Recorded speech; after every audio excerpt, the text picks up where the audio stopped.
Hello दोस्तों, कैसे हैं आप सब। उम्मीद करता हूं बहुत बढ़िया होंगे। फिजिक्स के जो पिछले लेक्चर हुए थे हमारे, उसमें हमने पढ़ा था गति के बारे में, स्पीड, मोशन के बारे में हमने सीखा था। पढ़ा नहीं था, सीखा था। हम सीखने वाली लैंग्वेज यूज करेंगे, ठीक है। तो हमने क्या किया था, सीखा था मोशन के बारे में। क्या सीखा था? मोशन इन स्ट्रेट लाइन, सरल रेखा में गति, जिसके अंदर हमने एक्सेलरेशन पढ़ा था, वेलोसिटी पढ़ी थी, स्पीड पढ़ी थी, डिस्प्लेसमेंट पढ़ा था, डिस्टेंस पढ़ी थी। सारी चीजें हमने एक एक करके अच्छी तरह सीखी थी और सारे क्वेश्चंस भी सीखे थे। चलिए, तो आज वहीं से हम कंटिन्यू करने वाले हैं। फिजिक्स का जो लेक्चर है, जो मोशन इन स्ट्रेट लाइन खत्म हुआ था, उसके बाद का हम स्टार्ट करने वाले हैं। पढ़ेंगे हम मोशन के अंदर ही। देखिए, मोशन के हमने उसके अंदर समीकरण पढ़े थे। मोशन इन स्ट्रेट लाइन के अंदर हमने कुछ समीकरण पढ़े थे, जो किसने दिए थे? गैलीलियो ने दिए थे। वो थे समीकरण। आज मैं लेके आया हूं जो एयरफोर्स, नेवी दोनों के लिए बहुत ही इंपॉर्टेंट पार्ट होता है, जो पेपर आता है उसके लिए, और कई कॉम्पिटिटिव एग्जाम होते हैं उसके अंदर भी पूछा जाता है। तो उस जो आज का टॉपिक है उसका नाम है लॉ ऑफ मोशन, गति के नियम। देखिए, गति के समीकरण दिए थे गैलीलियो ने और गति के नियम दिए थे न्यूटन ने। हालांकि एक नियम ऐसा है, जड़त्व का नियम, जो गति का प्रथम नियम भी कहते हैं, उसको वो गैलीलियो ने ही दिया था। जड़त्व का नियम गैलीलियो ने दिया था, लेकिन गति का प्रथम नियम उससे ही जुड़ा हुआ न्यूटन ने दिया था। सबसे पहले जड़त्व का नियम आया था, जो दिया था गैलीलियो ने, ठीक है। तो सबसे पहले मैं आपको पढ़ाने वाला हूं जड़त्व का नियम होता क्या है, जो गैलीलियो ने दिया था। उसके बाद न्यूटन का फर्स्ट नियम पढ़ेंगे गति का, वो जो जड़त्व का नियम ही है, सेम ही है, लेकिन बस अलग अलग साइंटिस्ट का नाम है और कुछ नहीं। फिर दूसरा नियम पढ़ेंगे, फिर तीसरा नियम पढ़ेंगे, और बाकी बहुत सारी चीजें इस टॉपिक के अंदर वो एक एक करके अपन करेंगे, सीखेंगे, ठीक है। तो सीखते रहना, मन के अंदर जो चल रहा है निकाल दीजिए। क्लास में ध्यान देना है आपको, क्लास में पढ़ना है। हाथ जोड़ के निवेदन करता हूं आप सभी से कि ध्यान दीजिए, बस क्लास में ध्यान दीजिए, पढ़ते रहिए। पढ़ने में मजा नहीं आ रहा तो कमेंट करके बताइए कि सर इस तरह से पढ़ाइए, इस तरह से पढ़ाइए, ठीक है। और अगर पढ़ने में मजा आ रहा तो ध्यान से पढ़िए, प्रॉब्लम क्या है। बस हमको पढ़ना, सीखना है और सीखने के इरादे से बैठना है, कुछ ना कुछ। बहुत सारे टीचर्स पढ़ाते हैं, मुझे कोई मतलब नहीं है। आप जहां से पढ़ो, जहां अच्छा लगे वहीं से पढ़ो, ठीक है। तो आज का सेशन हम शुरुआत करते हैं बड़े जोरदार तरीके से और बड़े शानदार तरीके से, ठीक है। तो गति का प्रथम नियम नहीं पढ़ेंगे, अभी जड़त्व का नियम पढ़ेंगे, फिर शुरू करेंगे गति के प्रथम नियम से। तो सबसे पहला टॉपिक है जड़त्व का नियम, फर्स्ट नियम। ध्यान दीजिए बोर्ड पर। देखिए, जड़त्व का नियम क्या होता है। जड़त्व का नियम दिया था गैलीलियो ने, ठीक है। जो वैज्ञानिक थे, बहुत अच्छे वैज्ञानिक थे, मोशन के बारे में बहुत चीजें इन्होंने सिखाई हम लोगों को। उनका नाम था गैलीलियो, जिन्होंने जड़त्व का नियम दिया था। अब जड़त्व का नियम होता क्या, ध्यान से सुनिएगा कि यदि कोई वस्तु विरामावस्था में है, विराम अवस्था मैंने आपको बता दी, विराम मतलब स्थिर, रुका हुआ। यदि कोई वस्तु विराम अवस्था में है या कोई वस्तु मोशन कर रही है, गतिशील अवस्था में है, कोई सी भी अवस्था में है, यदि कोई वस्तु विराम अवस्था में है या फिर गतिशील अवस्था में है, तो तब तक वह अपनी स्थिति या फिर दिशा में परिवर्तन करने में असमर्थ रहती है, जब तक कि उस पर कोई बाह्य बल आरोपित नहीं किया जाए। मतलब कोई वस्तु विराम अवस्था में खड़ी है या फिर गतिशील अवस्था में भाग रही है, गति कर रही है, तो तब तक वह अपनी दिशा परिवर्तित नहीं करेगी। मतलब विराम अवस्था में जो वस्तु वो गतिशील नहीं होगी, हिलेगी नहीं, और गतिशील अवस्था वाली वस्तु है वो अपनी दिशा नहीं बदलेगी, रुकेगी नहीं, जब तक उस पर बाह्य बल, कोई बल नहीं लगाया जाए, कोई फोर्स नहीं पुट किया जाए, कोई बाह्य बल आरोपित ना किया जाए, तब तक असमर्थ रहती है। और इसी असमर्थता को जड़त्व कहते हैं। क्या कहते हैं? एक नाम निकाला, जड़त्व, जो किसने दिया? गैलीलियो साहब ने दिया। मैं क्या कहा था कि यदि कोई, दोबारा बता देता हूं, रिपीट कर रहा हूं, ध्यान से धीरे धीरे सुनिए, आराम से पढ़ना है। थ्योरेटिकल टॉपिक चल रहा है, अभी थ्योरेटिकल जो सेशन है वो चल रहा है, क्वेश्चन आएंगे उनमें शानदार तरीके से करेंगे। अभी अपन थ्योरेटिकल सेशन पढ़ रहे हैं, ध्यान से देखिए। यदि कोई वस्तु विराम अवस्था में है या फिर गतिशील अवस्था में है, तो तब तक वह अपनी स्थिति में परिवर्तन करने में असमर्थ रहती है, जब तक कि उस पर कोई बाह्य बल आरोपित नहीं किया जाए। वस्तु की इसी असमर्थता को जड़त्व कहते हैं। यह नियम गैलीलियो ने दिया था। वीडियो को रिपीट कर सकते हैं, वीडियो को पॉज करके आराम से सुन सकते हैं और आप नोट भी कर सकते हैं, कोई दिक्कत नहीं है। आप जैसा चाहें वैसे कर सकते हैं। आप हैं तो हम हैं, आप चल रहे हैं जैसे हम चलेंगे। क्लियर है क्या? सब कुछ समझ आ गया? जड़त्व का नियम होता क्या है? बिल्कुल क्लियर है। यह नियम गैलीलियो ने दिया था। यह आवश्यक रूप से आपको याद करना है, ये याद रखना है कि गैलीलियो ने दिया था। इन चीजों में कंफ्यूज नहीं होना है कि किसी की अचीवमेंट है तो वो उसकी ही रहेगी, गलती से न्यूटन मत लिख देना। क्लियर है क्या? न्यूटन ने गति के 3 नियम दिए थे, समीकरण और जड़त्व का नियम केवल गैलीलियो साहब ने दिया था, ना कि न्यूटन ने। ध्यान रखना, ठीक है ना। फिजिक्स जितना न्यूटन को पूछती है उतना हर वैज्ञानिक को पूछती है, जितना उन्होंने योगदान दिया है फिजिक्स के अंदर, तो हर किसी का योगदान है, गैलीलियो साहब का भी योगदान है। तो उन्होंने ये चीजें दी है। मैं आपको एक एक करके सारे वैज्ञानिकों ने क्या क्या बताया था, क्या क्या समझाया था, क्या क्या खोज की थी, क्या क्या डिस्कवरीज की थी, सारी चीजें बताऊंगा। तो यह नियम दिया था गैलीलियो ने। अब शुरुआत करते हैं हम आज का जो मेन टॉपिक है, लॉ ऑफ मोशन, गति के नियम। कि नियम क्या होते हैं, रूल्स क्या होते हैं गति के, लॉ क्या होते हैं मोशन के, कि किस प्रकार से मोशन होती है, क्या क्या लॉ होते हैं, क्या क्या नियम होते हैं कि हाँ गति इस प्रकार से ही होती है। क्लियर है क्या? तो एक एक चीज पढ़ने वाले हैं हम। फर्स्ट नियम से करते हैं हम।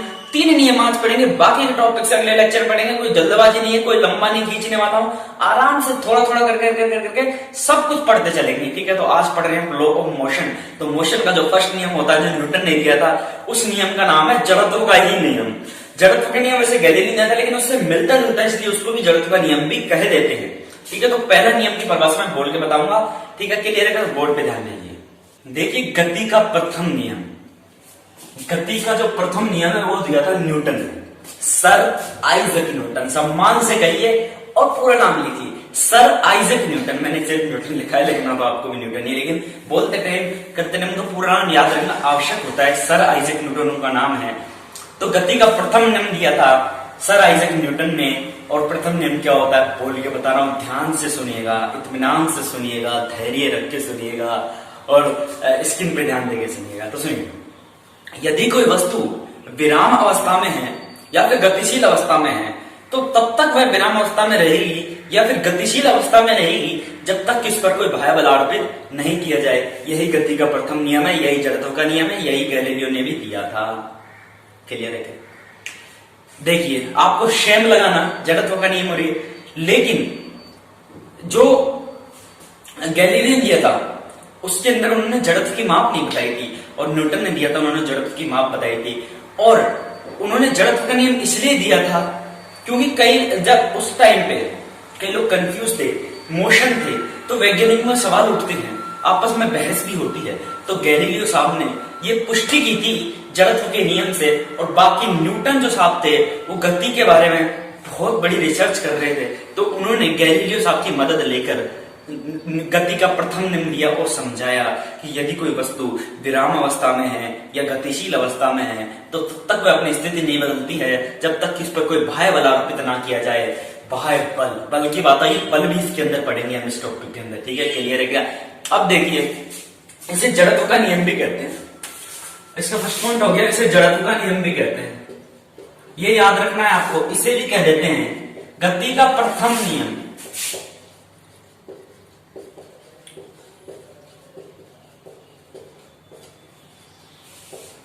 अगर आपसे कोई कहे कि गति का प्रथम नियम जड़त्व का नियम है, तो वो गलत नहीं कह रहा है, सही कह रहा है कि गति का प्रथम नियम को ही जड़त्व का नियम भी कह देते हैं। जड़त्व का नियम ही होता है गति का प्रथम नियम।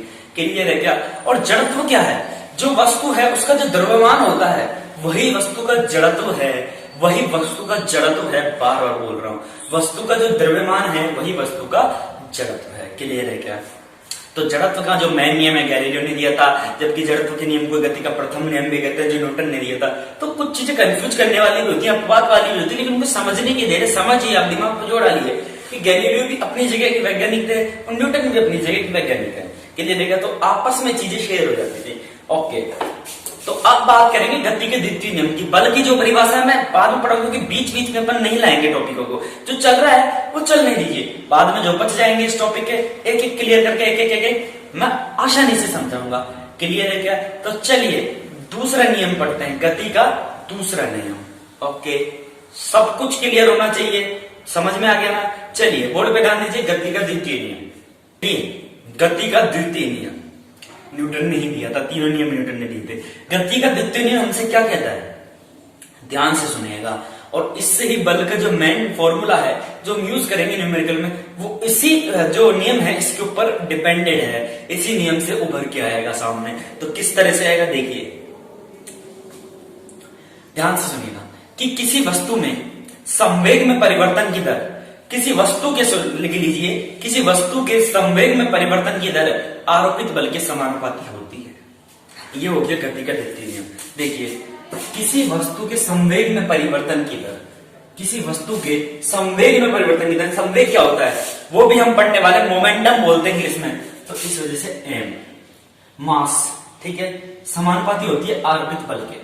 समानुपातिक चिन्ह हटाते हैं तो कोई ना कोई नियतांक आता है, तो ठीक है, तो यहां पर नियतांक आता है ए इंटू एम, तो इसलिए एफ इक्वल टू एम ए।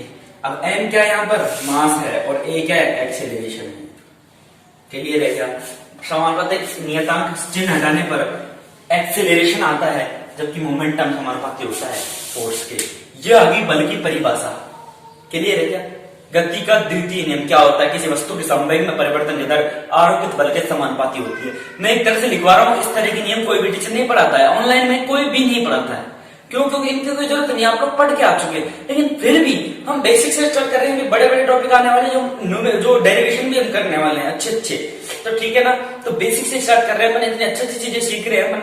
कई लोगों को बेसिक्स क्लियर नहीं होते, तो सबसे पहले हमें बेसिक्स क्लियर करके चलना है, क्योंकि सीधा पहाड़ चढ़ने से कोई फायदा नहीं है। सबसे पहले नीचे से स्टार्ट करना होगा हमें, चाहे हमें कितना आता है, रिवीजन कर लीजिए, क्या जा रहा है, एक एक करके पढ़ना, बेसिक्स क्लियर करने।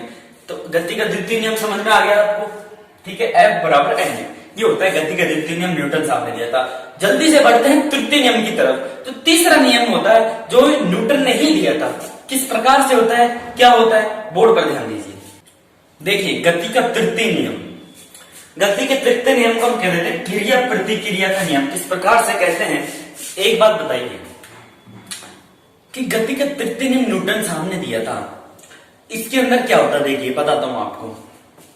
किसी वस्तु को हम खींचते हैं और कोई उतने ही बल से उसी वस्तु को दूसरी तरफ खींच रहा है, तो प्रत्येक क्रिया के फलस्वरूप समान व विपरीत दिशा में प्रतिक्रिया होती है, अवश्य होती है। मतलब किसी वस्तु को हम फोर्स करेंगे तो वस्तु भी हमें फोर्स करेगी। ये बात याद रखना, ये न्यूटन साहब ने समझाया था गति के अंदर, मोशन के अंदर। तो क्या होता है, एक बार वापस सुन लीजिए कि प्रत्येक क्रिया के फलस्वरूप समान व विपरीत दिशा में प्रतिक्रिया अवश्य होती है। यही क्रिया प्रतिक्रिया का नियम है। क्लियर है क्या? दोनों आपस में रस्सी खींचना, कोई भी उदाहरण आप ले सकते हैं, कोई भी एग्जाम्पल आप ले सकते हैं, और बहुत सारी चीजें कलेक्ट कर सकते हैं। तीनों नियम समझ में आ गए हैं जो न्यूटन ने दिए थे। कितने इजी नियम है। पहला है जड़त्व का नियम, दूसरा है बराबर रहने वाला संवेग में परिवर्तन की दर आरोपित बल के समानुपाती होती है, और तीसरा क्रिया प्रतिक्रिया का नियम।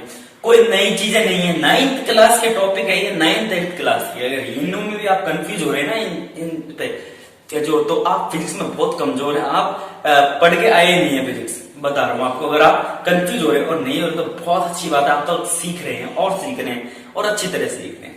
क्लियर है क्या? चलिए आगे बढ़ते हैं। आज के सेशन में इतना ही खत्म नहीं होने वाला है, बहुत ज्यादा चीजें पढ़ने वाला है और ऐसी ऐसी चीजें की मजा आने वाला है। चलिए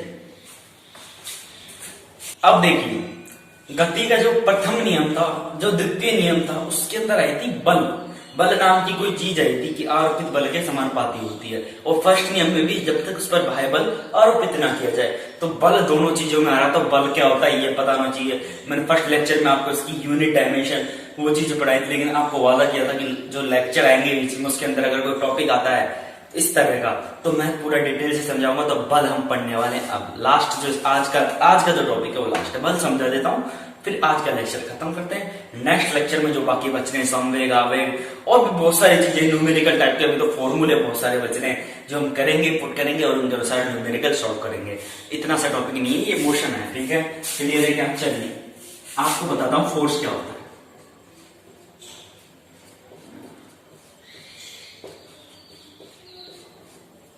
देखिए फोर्स, बल क्या होता है, दिमाग लगे। अरे यार सिंपल से परिभाषा, क्या होता है फोर्स? सोचिए, वह भौतिक राशि जो किसी पिंड या वस्तु पर लगकर उसकी स्थिति में परिवर्तन कर देती है या फिर परिवर्तन करने की चेष्टा या इच्छा रखती है, वो बल कहलाती है यार। कितना इजी है। देखिए बल क्या होता है, हम किसी चीज पे बल लगाएंगे, फोर्स लगाएंगे तो हिलेगी, कुछ ना कुछ मोशन होगा उसके अंदर, स्थिति में परिवर्तित तो होगी ही। ऐसे थोड़ी है बल लगाएंगे हिलेगी नहीं। बहुत बड़ी अपन से बहुत ज्यादा द्रव्यमान की चीज हो, मास उसका ज्यादा तो नहीं हिल सकती। दीवार को हम लोग नहीं हिला सकते, लेकिन किसी पिंड की बात कर रहे हैं, जैसे आप मोबाइल में देख रहे हैं, उसको थोड़ा फोर्स के लिए आगे गिर जाएगा, स्थिति में परिवर्तन हुआ। समझ में आ गया बल क्या होता है, कि वह भौतिक राशि है। इस प्रकार से लिखते हैं इसको। समझना आप किसी भी प्रकार से समझिए, कोई भी दिक्कत नहीं है अपन को। सिर्फ हमको लिखना है, नोट कैसे, याद कैसे करना है कि किसी वस्तु के या पिंड के स्थिति में परिवर्तन करने की चेष्टा रखने वाली भौतिक राशि को ही बल कहते हैं, या फिर वह भौतिक राशि जो किसी पिंड पर लगकर उसकी स्थिति में परिवर्तन कर देती है। क्लियर है क्या? ये होता है बल। अब देखिए बल के अंदर बहुत सारी चीजें, बल को किससे डिफाइन करते हैं? एफ से डिफाइन करते हैं। बल के फॉर्मूले क्या क्या होते हैं? एफ बराबर एम। ये मेन फॉर्मूला हम लोग पढ़ने वाले हैं न्यूमेरिकल्स के अंदर। क्लियर है क्या? ये मेन फॉर्मूला हो गया। अब देखिए इसका मात्रक क्या क्या होता है। देखिए बल का मात्रक क्या क्या होता है मैं बता देता हूं। देखिए सिंपली बल का मात्रक न्यूटन होता है, क्योंकि बल की जो मेन परिभाषा न्यूटन की वजह से निकली थी। गति के जो प्रथम द्वितीय तृतीय तीनों नियम थे उसमें बल का मान आया था। बल कोई चीज थी, बल के ऊपर ही डिपेंडेंट है। बल की वजह से ही हमारी मोशन होती है, हमारी गति होती है, कुछ ना कुछ फोर्स करेंगे। तो न्यूटन ने दिया था, इस वजह से इसका मात्रक रख लिया गया न्यूटन। क्लियर है क्या? वैज्ञानिक को सम्मान देने के लिए, साइंटिस्ट को सम्मान देने के लिए, उचित सम्मान देने के लिए उनका नाम है, जो सरनेम है उनका न्यूटन, सर आइजैक का जो सरनेम है न्यूटन, वो रख लिया गया। इनका बल का सरनेम रख दिया, मात्रक रख दिया। और वैसे अगर इस फॉर्मूले से निकालें तो मास का क्या होता है? किलोग्राम, और त्वरण का मीटर पर सेकेंड। क्लियर है क्या? ये भी कह देते हैं। अब वीमा, अब देखिए न्यूटन से कैसे वीमा निकालोगे? इस वजह से ये जो है अपना मात्रक ये काम आता है। तो देखिए वीमा मास है, एक बार है, लेंथ है, एक बार है, टाइम है, माइनस 2 बार है। ये पहले बता चुका हूं, ये इसकी हो गई वीमा। क्लियर है क्या? तो आपके बल की जो मेन परिभाषा है, मेन डेफिनेशन है, पता चलेगी आपको। कई लोगों को नहीं पता होती, लिख नहीं पाते। आप जानते हैं बल क्या होता है, फोर्स क्या होता है, लेकिन लिख नहीं पाते हैं। कहीं भी क्वेश्चन में किसी ने आपसे पूछ लिया, आजकल क्वेश्चन इस प्रकार से नहीं बनते हैं, लेकिन कहीं भी आपने किसी ने आपके छोटे भाई ने पूछ लिया कि बल क्या होता है, बोल के बताइए क्या होता है? कि वह भौतिक राशि जो किसी वस्तु या पिंड पर लगकर उसके स्थिति में परिवर्तन करने की चेष्टा रखती है, परिवर्तित कर देती है, वह बल कहलाती है, फोर्स कहलाता है। क्लियर है क्या? सब कुछ समझ में आ गया? बल के अंदर क्या था जो समझ में आ गया? इतना इजी था, बिल्कुल बराबर एम में मात्रक न्यूटन होता है, केजी मीटर पर सेकंड स्क्वायर, वीमा होती है m1l1 t-2। चलिए अब देखिए सीजीएस पद्धति, मैंने एमकेएस पद्धति आपको पढ़ाई थी, 2 पद्धति पढ़ाई थी, एमकेएस और सीजीएस। एमकेएस के अंदर इसका मात्रक होता है केजी मीटर -2 या फिर न्यूटन, है ना। अब देखिए सीजीएस पद्धति में, ये एमकेएस में होता है, सीजीएस पद्धति में इसका मात्रक होता है डाइन, डाइन से लिखते हैं। और 1 न्यूटन इज इक्वल टू होता है 5 10⁵ सॉरी डाइन। क्लियर है क्या? 1 न्यूटन इज इक्वल टू मतलब बराबर होता है 10⁵ डाइन। ये हो गया आपका सीजीएस पद्धति में मात्रक। ये भी कई बार काम आ जाता है, फिर पूछ लिया जाता है, न्यूमेरिकल भी बन सकता है, कुछ भी हो सकता है, लेकिन हमको पता होना चाहिए कि 1 न्यूटन इज इक्वल होता है 10⁵ डाइन। क्लियर है क्या? बल समझ में आ गया ना, फोर्स समझ में आ गया है, बराबर है मात्रक न्यूटन हो गया, केजी मीटर पर सेकंड स्क्वायर हो गया, वीमा हो गई m1l1 t-2। ये आपका हो गया फोर्स।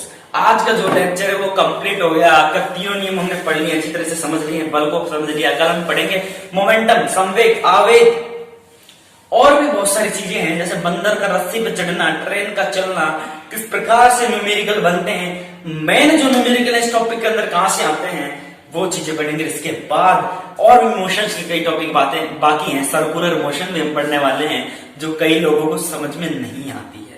सर्कुलर मोशन समझने में बहुत आसान लगती है, मतलब देखने में हम अगर महसूस करेंगे आंखें बंद करके क्या होती है, रस्सी को घुमाइए पत्थर बांध के, ये सर्कुलर मोशन है, मतलब एक सर्कुलर मोशन।